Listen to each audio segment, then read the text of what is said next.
titulado como una poética de la relación discusiones feministas y activismos descoloniales, que es un enorme trabajo. Miren lo que es, tiene más de 400 páginas, de más de 10 años de historia.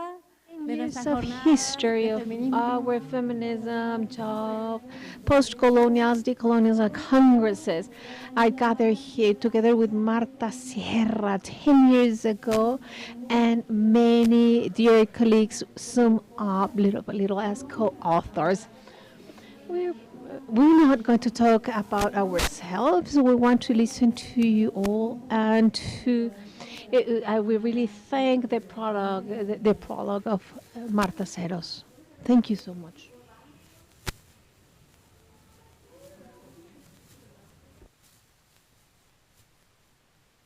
Good afternoon, you all. For me, it's an enormous pleasure being here with you all, accompanying the presentation of this book. As Karina Vidaseca mentioned, it's a collective work. It's an ambitious proposal, in fact, and yes, we gave birth together to 400 pages, coordinated by Karina Villaseca and Marta Sierra. It's a bet, a relational bet that travels beyond different aesthetic and political debates, political proposals, and vital transference acts to generate and create collective resistance. To what? To any attempt of universality. This book gathers developed contributions from 2010 to 2020, and it's grouped in 7 sections. Well, they are thought as the 7 powers of the Yurua pattern to give us well-being, strength, protection, luck and prosperity, as well as harmony. In this case, these 7 powers are the titles in the sections: feminism post, decolonials, multi-type feminism, Afro-feminism, estéticas feministas or feminist aesthetics from the South, autoethnographies, ours, theirs, translators of the world, rituals. Each one of these powers will inspire you and gather very well-known writers and some new early writers, while fostering intergenerational dialogues that will be very fructuous. I won't mention one in particular because of lack of time. However, I would like to acknowledge their supports. The first section talks about feminism post and decolonial feminism. Invite us to think about the enclave, the political aspects of colonialism and decolonialism. There are some questions on the different studies about the different approaches and points of view that have been present in the different anthropological contemporary studies.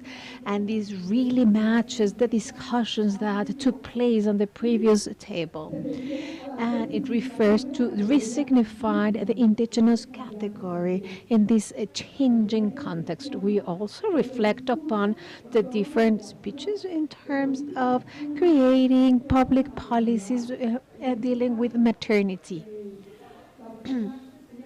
One of the authors refers to the infancy and maternity in Argentina, to evidence the absence of this debate and the absence of the excluded groups that are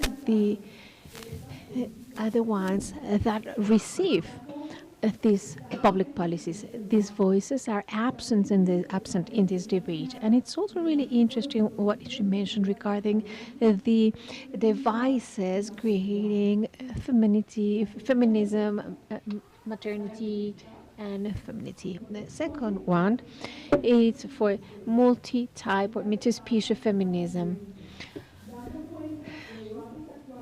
showing current debates on feminism focus to give an answer of the urgency that our species is facing in this environmental crisis. In this section, we will find critiques to the concept of ecology itself or to the concept of territory from a decolonial perspective that wants to show the different ideological ideas that support them. We will also read the results of a pioneer research regarding the developed strategies by rural women during the pandemic in Argentina. Likewise, some question on the civilization of feminism and also considering indigenous and black women to the agroecology project. Also, the different chapters of this section aim to highlight the need of reconsidering the dichotomy and the opposition between nature and culture, and it invites us to decolonize the imaginary of this nature that we're part of. The third power, the strength, corresponds to Afrofeminism from Africa Latina, recognizing the powerful intellectual insight of Lelia Gonzalez. The part of this section, we have the epistemic footprint given by the black women in Brazil in the academia, and the actions to strengthen feminism as well as the anti-racial struggles in Brazil. There is a text that shows the Manuel Franco thoughts to resignify the favelas and the peripherals, this time shown as production centers where the residents, even in the inversion reality of the state, have invented ways of regulating and to resist life through arts, mobilization, and communitarian gatherings.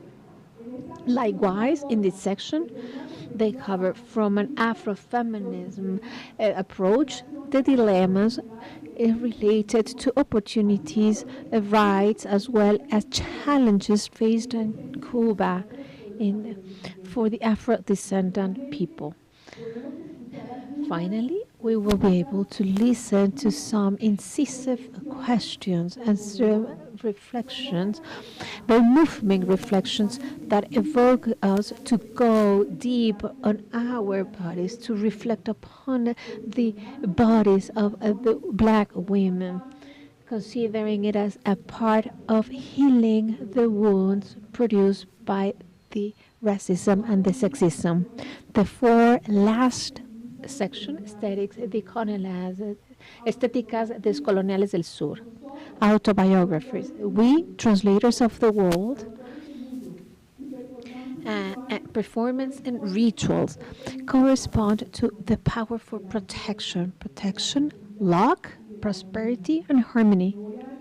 I won't stop in each section as I did previously because this goes beyond the ability of synthesizing, and in these four sections invite us to listen to the different voices. They talk about the feminist aesthetics, the artists, the works that are expressed from different territories. They speak about ethnographies created from the different borders and the diasporic positioning of mediation and translations that aim to build bridges among fragmented worlds, divided by migratory policies, the educational and public policies, and multiple violences. And finally, the performance and rituals covers, and I will quote, vital acts of transference and knowledge transfer as well of memories. Altogether, the book is an invitation to go beyond the abstractions of a thought that has no time, nobody, no place, to rethink rethink, relearn, to replace power by an erotic poetry of relationships, inspired by feminism of continuity and the empathic listening and loving listening that is looking to, well, heal the wounds of colonialism that separate feelings and knowledge. Thank you so much.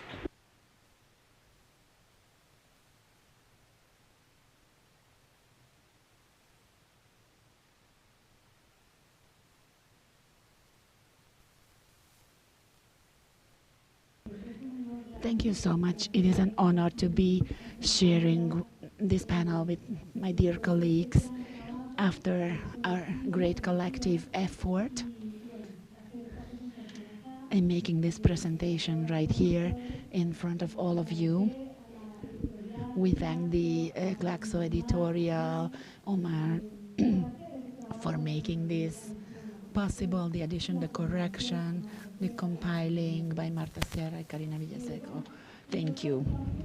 We are so happy to have been able to add an article called Ecofeminism and Living Well, a strategy of rural women during the pandemic in Argentina. It's a paper written collectively based on a research undertaken in the South-South core of post-colonial studies, performance, and Afro-diasporic and feminist entities.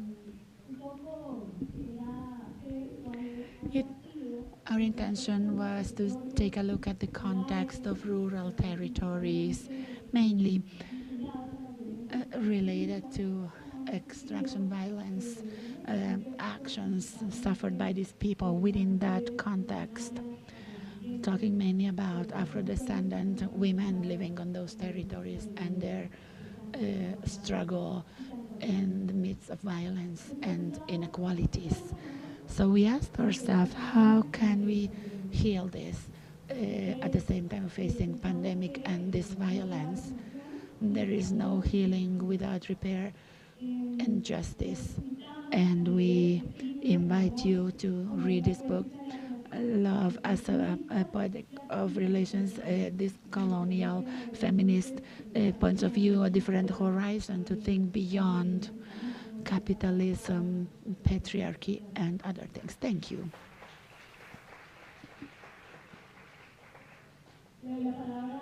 I will now pass the floor to my good friend and colleague, Claudia. Good afternoon, Karina. Thank you for the invite. From Brazil, from the Federal State University of Rio de Janeiro. I'm trying to create a network of professors, Afro female teachers from universities and also from basic and elementary school educators, concentrating of the efforts of the work groups of Glaxo and the group coordinated by Karina. As the epidemiologists of the South, we have been collaborating in this dialogue, trying to find new technologies of insurgency. Karina, I believe this is a proposal that is very much related to the things we have been talking about in this time. So from Brazil, I am absolutely happy at my university, my black and non-black students, to talk about the possibilities and talk about the examples that we can be based on this exercise of being co-authors. And I would also like to tell you that I'm really excited because while I was working on my PhD thesis, I had the opportunity to learn from Mara, my dear teacher, my Mara.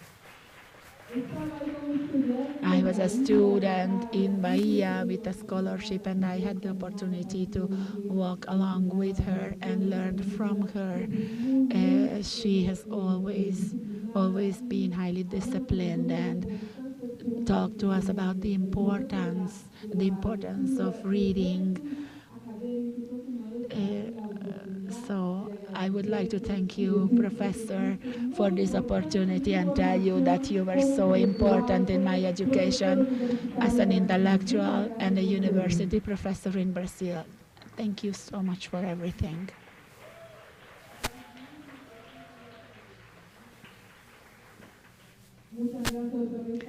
Thank you, Karina, once again for the opportunity. I've tried to include in my work an article, a paper about other senses of intellectuality based on the experience and trajectory of Black women, organic intellectuals, and also trying to approach what Celi Carnero does and Espiva about the role we all play as Black women who are present in a space of representation and proposals. With my mother, with my older sisters, we have been dreaming. I'm the youngest of her children, and within the reality of a working class family, my father, a public officer, I had the opportunity together with my sisters to study at the best universities of Brazil. So I believe that our role is very clear to me. Our role as women who suffer from racism and who acquire these academic habits, as Celi Carnero summons us all to work with women in disadvantage, as Vivaki also calls us to think as women as the poorest one at disadvantage. So trying to bring together these two thinkers and the examples of organic activists and intellectuals who have been acting strongly at the Durham conference, who have been pushing for an impact,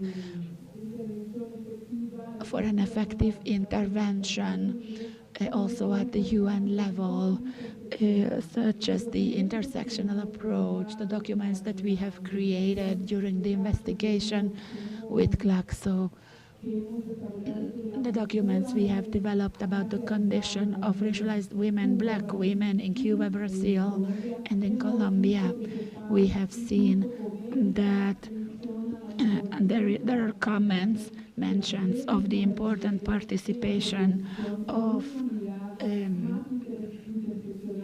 Black women for an intersectional view and consideration for public policies and the effectiveness of the work of these international organisms. So to conclude, this work is related to my experience as a researcher, as an activist, part of the Black Women's Network in Brazil. Thank you.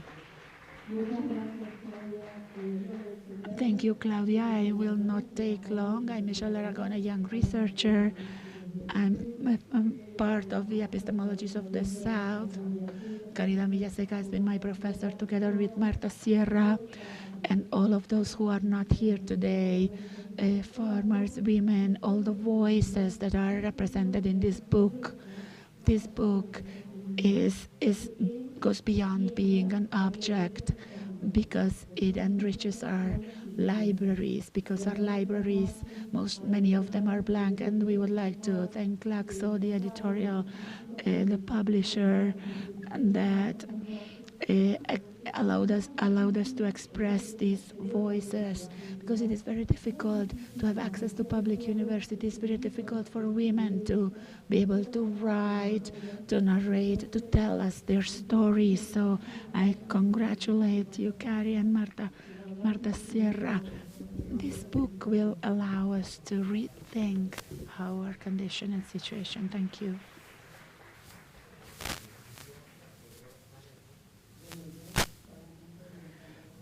I would like also to thank, I know we are running out of time. We have an activity coming up on the agenda. I would only like to thank Karina for this effort. This book, I hope I will be able to read it very soon. It has just been published. It is a great opportunity to learn about the work of all of our colleagues. Thank you so much.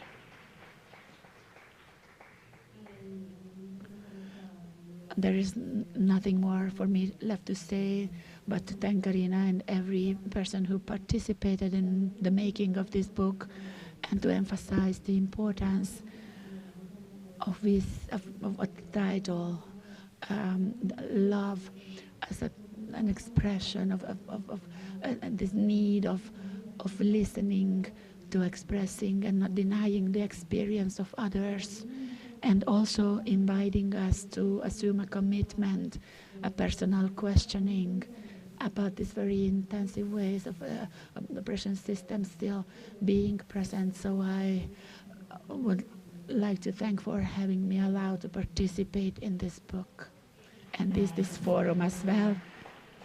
Thank you so much. We have to close this panel. Rosie, you have 2 minutes for a very brief intervention. I am so sorry for the sake of time.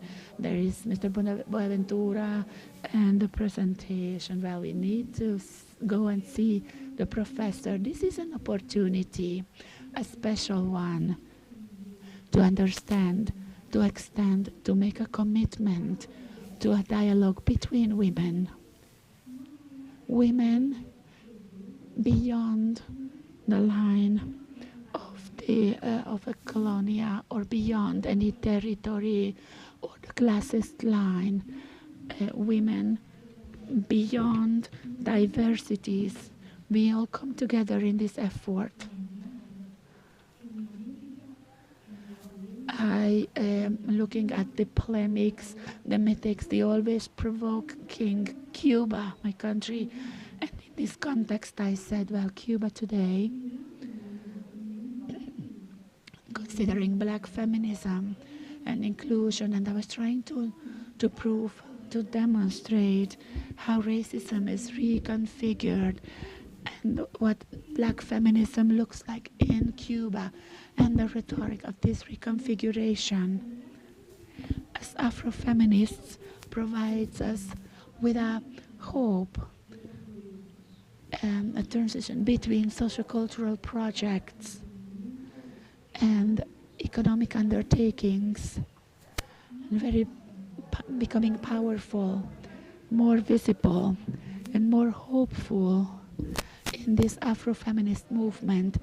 I will stay here for the afternoon, and I invite you to read the book and read the context and the intersection with our dear colleagues who have been here with us and who have collaborated in this effort. Thank you, Glaxo. Thank you, my sisters.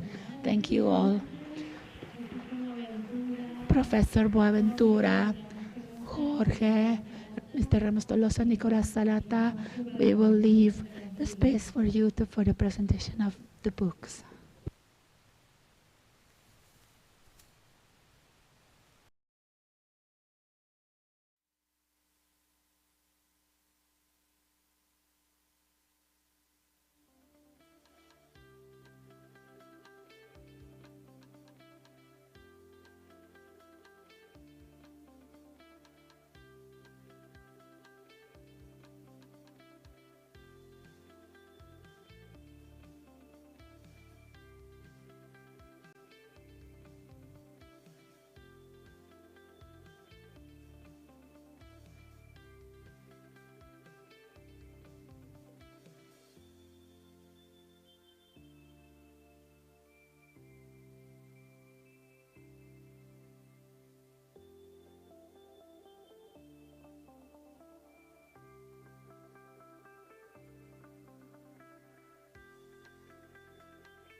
Hola, hola. Bueno, si les parece, vamos a... Gracias. Vamos a cerrar esta primera parte del día con una novedad editorial.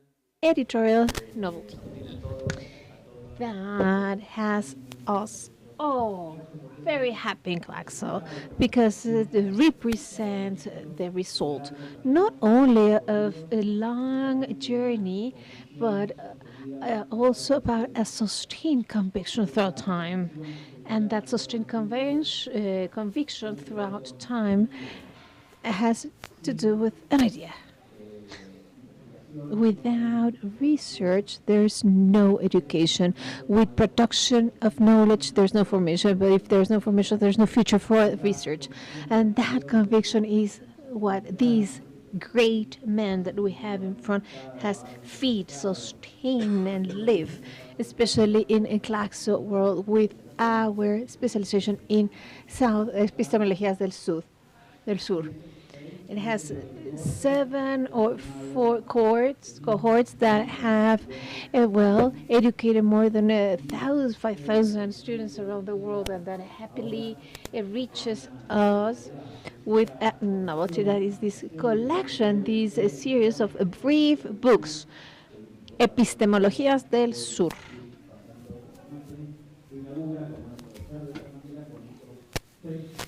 Inaugurating with these 3 first books, but that also has already a very ambitious editorial project. The first one, Tesis sobre la descolonización de la historia, so history, decolonization thesis. The second, post-colonialism, coloniality and epistemologies of the South.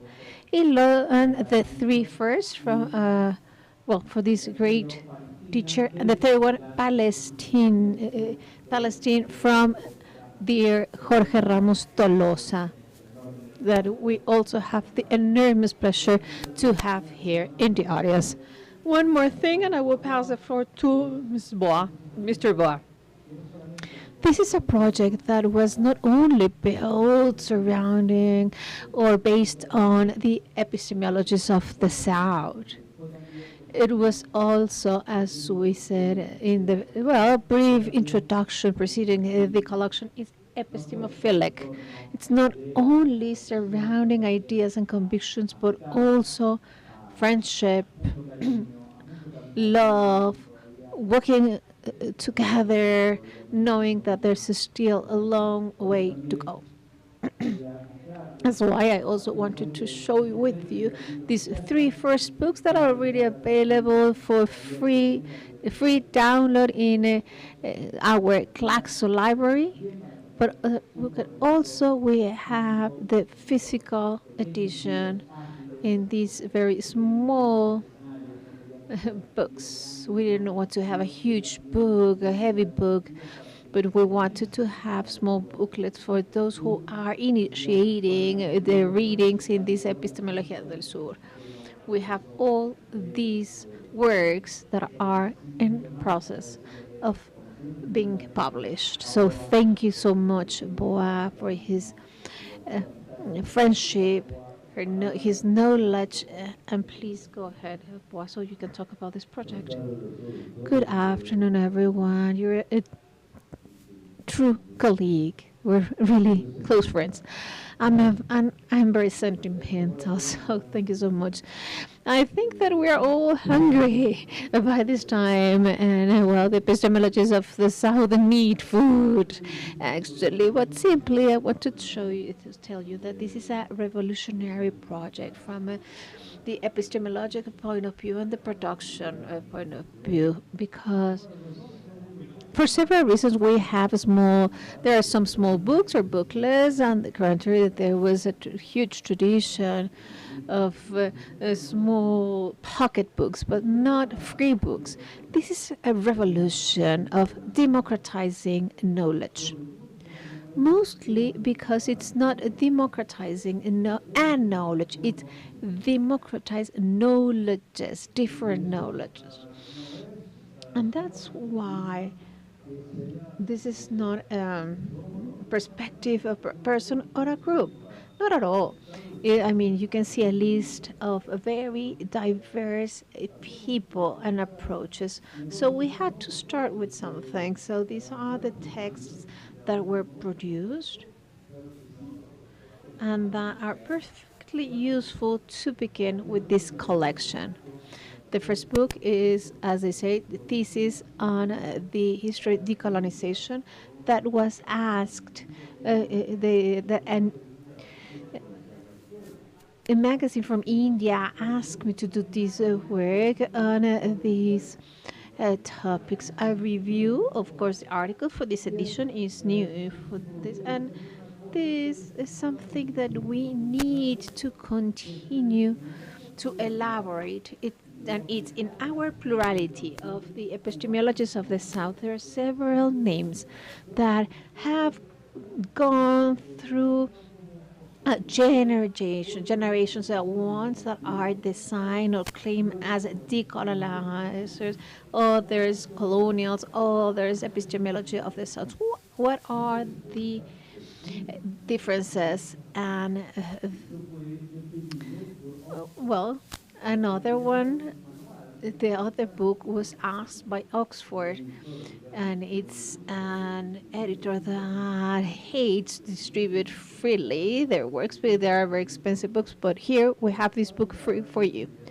So it's precisely, we have the translation, and it has been reviewed for you all for free. What I want to say is that we are in a good way. I mean, it's a wonderful book, but but really the idea to make all scientific works with a scientific quality available for all of you, it's extremely revolutionary, so that people can read and have a concrete topic, a concrete idea in their pockets. So as the coordinator of this collection, I ask you all the attendees to think, if you have a good idea that you could consider we could write a small book or a small text that it's the size of an article.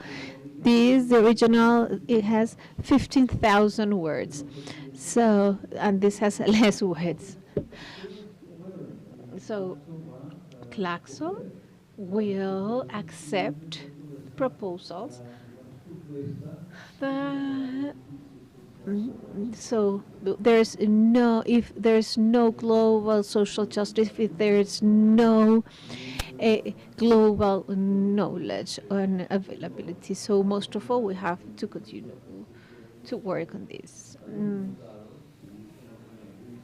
And well, I will say this is not a criticism to Claxo. We are all very, very helpful, but tables are less variable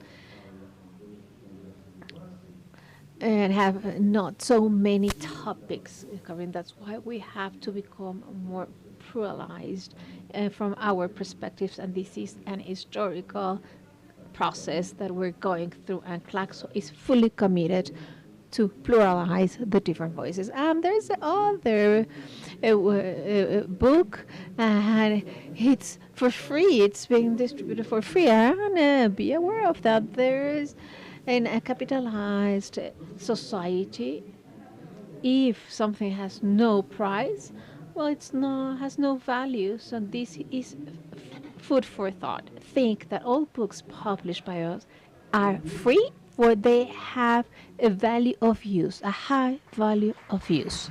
So take advantage of that. Thank you so much.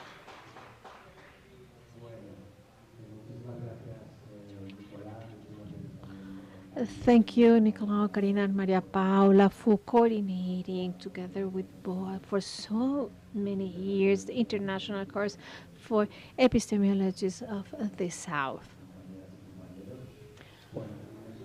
It's an enormous honor to be here with you. I'm going to be really brief. I don't know if I was so nervous to be here next to Boa, or because I was threatening all the noises of your songs because you are starving at this time of the day. So very briefly, I would say that it's a huge pressure to be able to contribute with this work for this new collection of Claxo. As I said, I owe everything to the Palestinian peoples. It wouldn't have been possible without all the learnings, the travel, despite all the limitations and the apartheid from Israel. I try to reflect my learnings and what I've learned from the epistemologies of the South. There are numerous injustices in our world, but the biggest one that I've seen decade after decade with my own eyes is the Palestine case. That's why I devote my life with this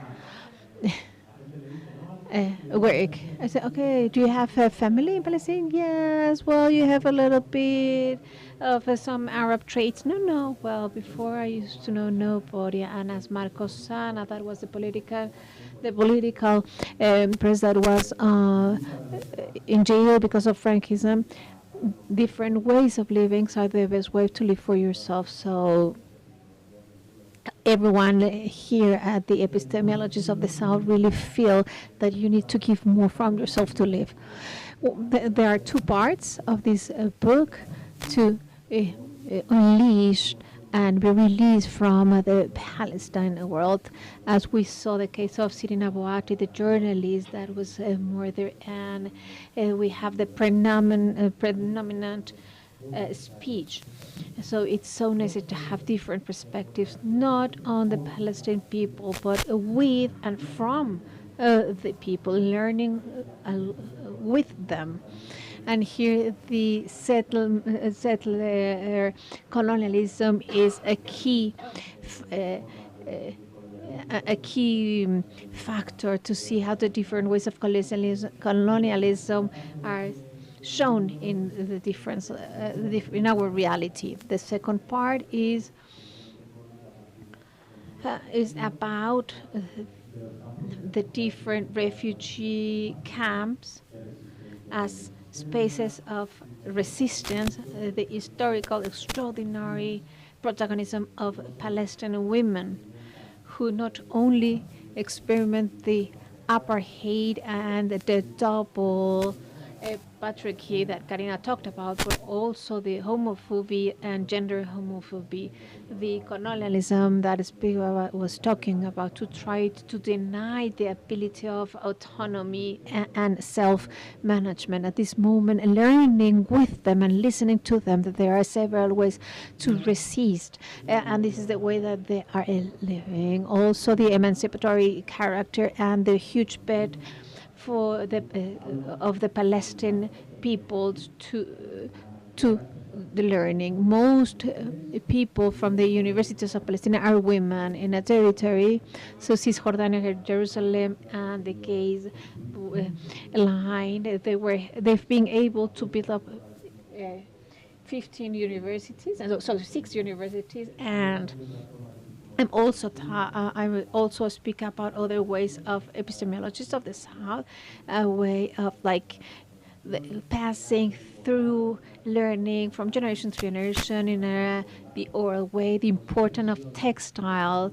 And I remember the book that the textiles, bordering and others, for example, from the Mayan people and the Guatemalan women. These are the books that the colony couldn't burn, and they burned. And this is something that also takes place in Palestine.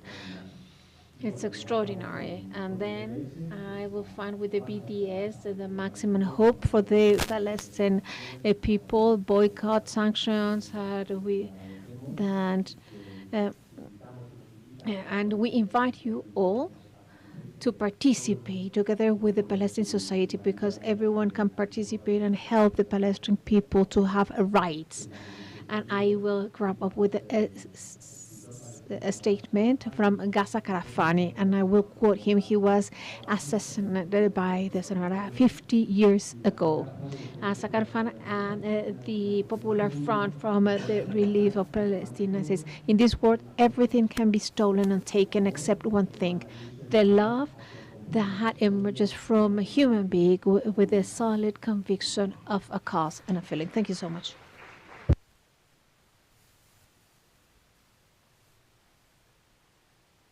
Thank you, Jorge. Thank you, Dr. Boa. This is a presentation of a book. It's a start of a collection, but it's also a party, so we have some presents for you. My colleagues will be handing out this book by Boa, Izquierdas del Mundo, Únanse. When you leave the theater, you will be given a copy. This is a result of the immense generosity of this man who brought this book for us to edit it, but also a work of cooperation between Claxo and the Brigada para la Libertad.